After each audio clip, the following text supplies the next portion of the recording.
How we doing? Good. So I think it's fairly obvious that there's a lot of things that we need to work on, evaluate personnel, evaluate consistency and performance, evaluate priority of getting your job done the right way, so that we can have a little more consistency in our performance. We didn't take advantage of opportunities when we had them, in the last game, and that's certainly something that's going to catch up with you. Players have to understand you got to do things to keep from losing before you can think about winning, which is, turning the ball over, making mental errors, not reading things correctly so that we can execute plays the way they're designed, and that's something that we, as a whole, as an organization, need to do a better job of working together with the players and the coaches so that we can do a better job of getting that right. We're going to play a really good Tennessee team. This game means a lot to a lot of people in Alabama. It's kind of a rivalry game, and it's always been an important game for us. Tennessee's got an outstanding team. They're undefeated. Josh has done a really, really good job there. Probably one of the most explosive offenses, if not the most explosive offense, in the country. They've got really good wide receivers. 4 guys have lots of production. They've got 2 really good running backs, lots of production. The quarterback, Hooker is, really done a nice job of executing their offense. He's one of the leading pass efficiency guys in the country, as well as has the ability to extend plays and make plays with his feet. He's a very good athlete all the way around, and has had an outstanding year.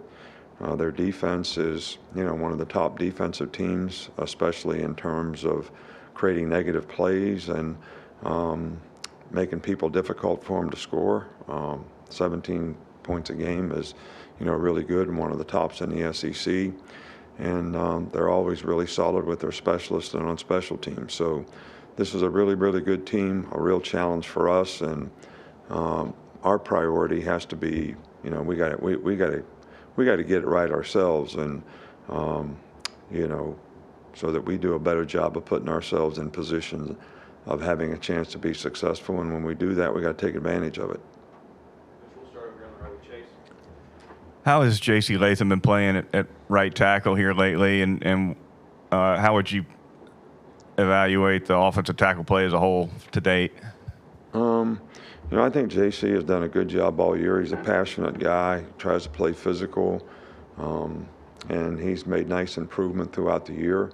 I don't think as an offensive line as a whole, this was one of our best games. I think A&M has a really good front, and we need to do a better job overall up front to be more consistent.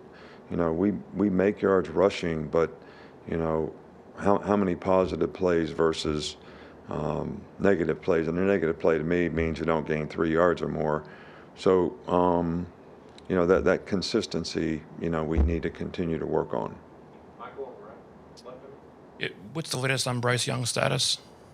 Bryce is getting reevaluated today. I don't really know much. I hadn't talked to Doc, since he did that. Hopefully we're going to try to get him ready to play this week. But this is something that, nobody can predict, how quickly this is going to give him an opportunity to be able to go out and do what he needs to do. And, we'll see as the week progresses. But I don't have an update much more than that. Come over here, Charlie. After watching the film, just how effective did you think that package with Will and Dallas and Chris Braswell in the field together was at getting pressure on the quarterback? I thought we did a good job of getting pressure on the quarterback. I know we had 3 sacks, but we had, probably, 10 or 12 other pressures on the quarterback. So it worked well for us. It was effective. Up front with Nick. You talked about their defense that Tennessee has. What about their run defense specifically stands out to you for them? Well, they're physical up front. They play hard.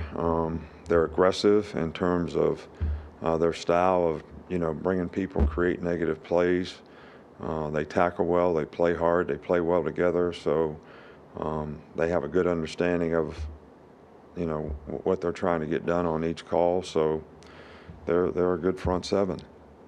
Other side with Nick Alvarez.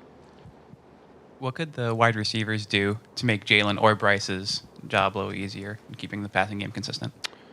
Well, I don't know that no one's standing here blaming the receivers for anything. I think we all need to self-assess, and the only way you learn is when you make a mistake, you listen, you learn, you improve, you don't make the same mistake again.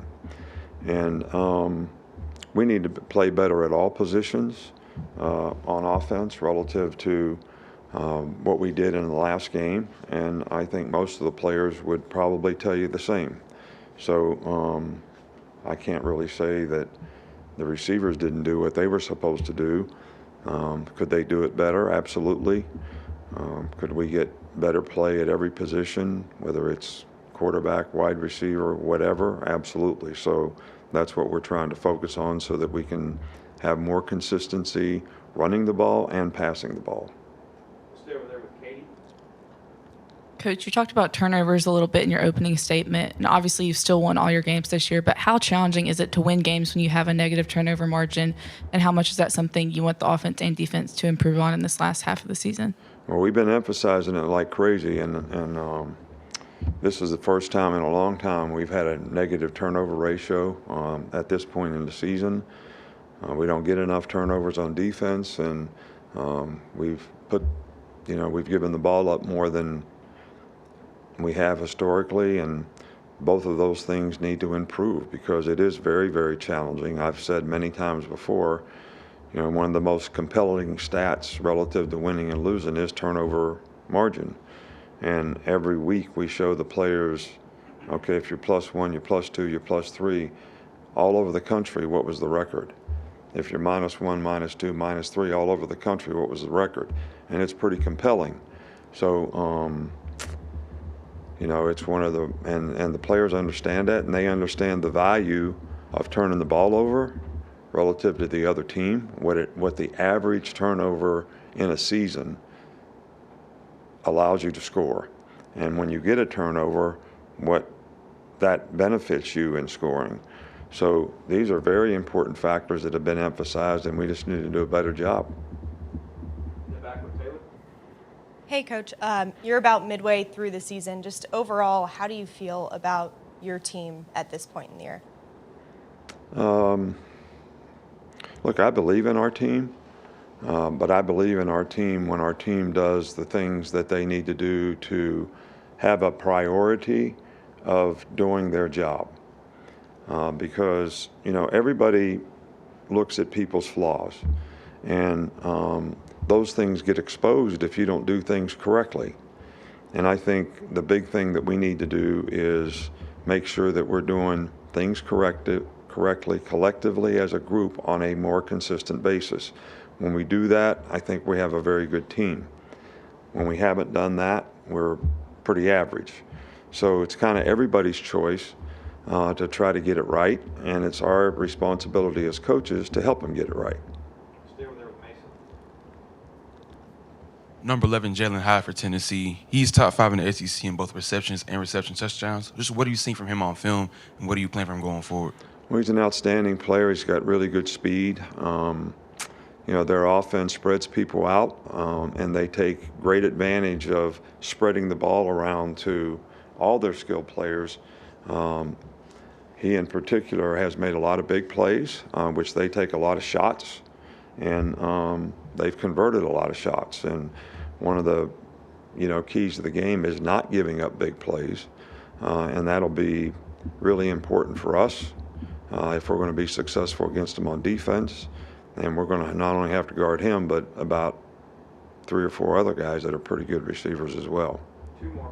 We'll wrap. Steven and then Tony. Coach, you talked about his growth before, but was there ever a moment in practice where you felt like, okay, Deontae Lawson's kind of got a handle on this now? Yeah, he's been, we've been playing him all year long. I thought he played fairly well in the game this past week. and we got a lot of confidence in him. You know, he's a good competitor. He's serious about what he does. He's smart. He understands what he's supposed to do. He can run. He's a good athlete. So I'm pleased with his progress and thought he played, you know, fairly good game for the, especially being, you know, his first start when he had to go out there and play the whole game. So he did a really good job. You mentioned after the game that you wanted to go back and look at Jalen Milroe's passing. Just what did you see that he did well, and what did you see that maybe he needs to improve on? Well, I just think Jalen played with a lot of anxiety, and I don't think, you know, he allowed himself to let his training sort of guide him and trust and believe in it so that, you know, he could have success in executing plays. And, you know, you